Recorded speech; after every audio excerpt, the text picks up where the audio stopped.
Hello, everyone. We're here with Off the Highway. I'm always off the highway, and that guy right there is driving off the highway more often than I want to say. That is Paul Young, my friend, author of The Shack and Crossroads. Paul, my question for you today is, in what ways are you a universalist, and in what ways are you not? Oh, great question. Thank you. Normally it's not asked. Normally it's assumed.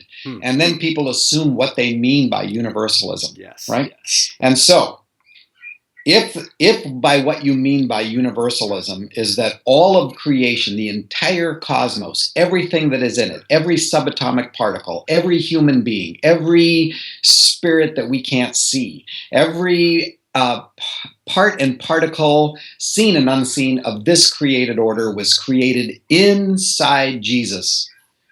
If that's your definition of universalism, I'm in. Okay. Everything that is existent is in him, through him, for him, by him, sustained and held together in him. That's everything, right? Second thing, if when he died, it all died, and when he rose, it all rose, like all.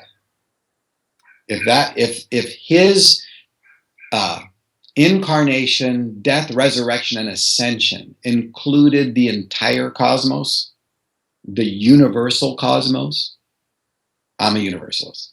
If that's your definition. If you're asking me, by universalism, do you mean that all roads are equally valid in terms of approaching the veracity, the coherence, and the truth of the character and nature of God? No. And I think there are a lot of religious and philosophical ideology that are wrong, that they're just flat out contradictory. And so I think that religion has a great capability of doing good and evil. And the evil comes out of the things that are wrong.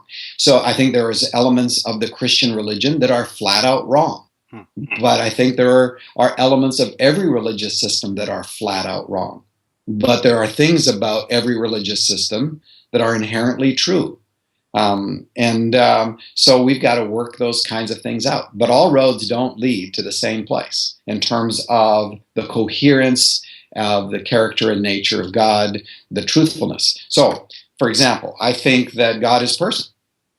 And I think systems of thought who don't believe that God is existent as being, as person, I think are wrong. That's my opinion. I think personhood in God and three-personhood in God makes much more coherent sense to both the relationality and the existence of love.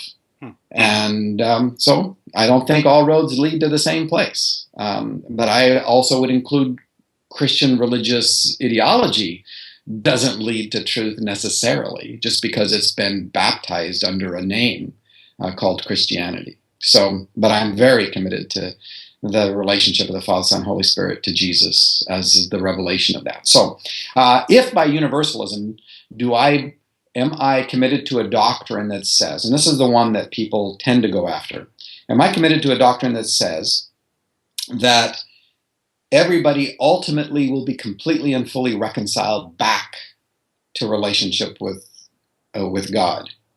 And if universalism is defined that way as a doctrine, then I'm not. I am not that. Because I don't think that it's stated anywhere in a doctrinal kind of way. I think it's left in quite an ambiguous sense, which drives you back away from trusting doctrine to trusting person. And the question is this the character of someone that you can trust? So I hope in a very strong sense, and I pray for the reconciliation of all things fully and completely back. I hope that's right. If God figured out a way in all the bazillion ways to create in such a way that without the violation of a single human being to win everyone completely back in the entire cosmos, I'm in. I think that is absolutely beautiful, but I'm not a determinist. And I think if you embrace a doctrinal universalism that way, you've entered into the same determinism that is what is modernly defined as election. I think they are both flip sides of determinism, Hmm. where only certain people are elected in order to make it, other people are elected not to make it. That's determinism. And inside that, there is no assurance, and there is no expression of the wonder and the elegance of our humanity either. So for that reason, I'm not a universalist. Paul, thank you. I just find that in the relationshiplessness of kind of the public discourse, we use labels as weapons, and we throw them Right. at one another. Very And much. just it means a lot that you would take a minute to sort of unpack a label that is very loaded, right? It's very loaded with implications, and when people use it, and kind of walk through the nuancing process. So thank you so much for that, everybody. No That's problem. Paul Young. Oh, one more thought. Yes. The reason that we love labels is because then we don't have to deal with relationship. We can put a whole community of people inside that label and then dismiss the whole label. And that just shows how much we're hurt relationally at the core of our being. Yeah, So true. I So agree. true. Paul Young, author of Crossroads. I hope you enjoyed that. I know I did. Thank you, Paul. Thank you.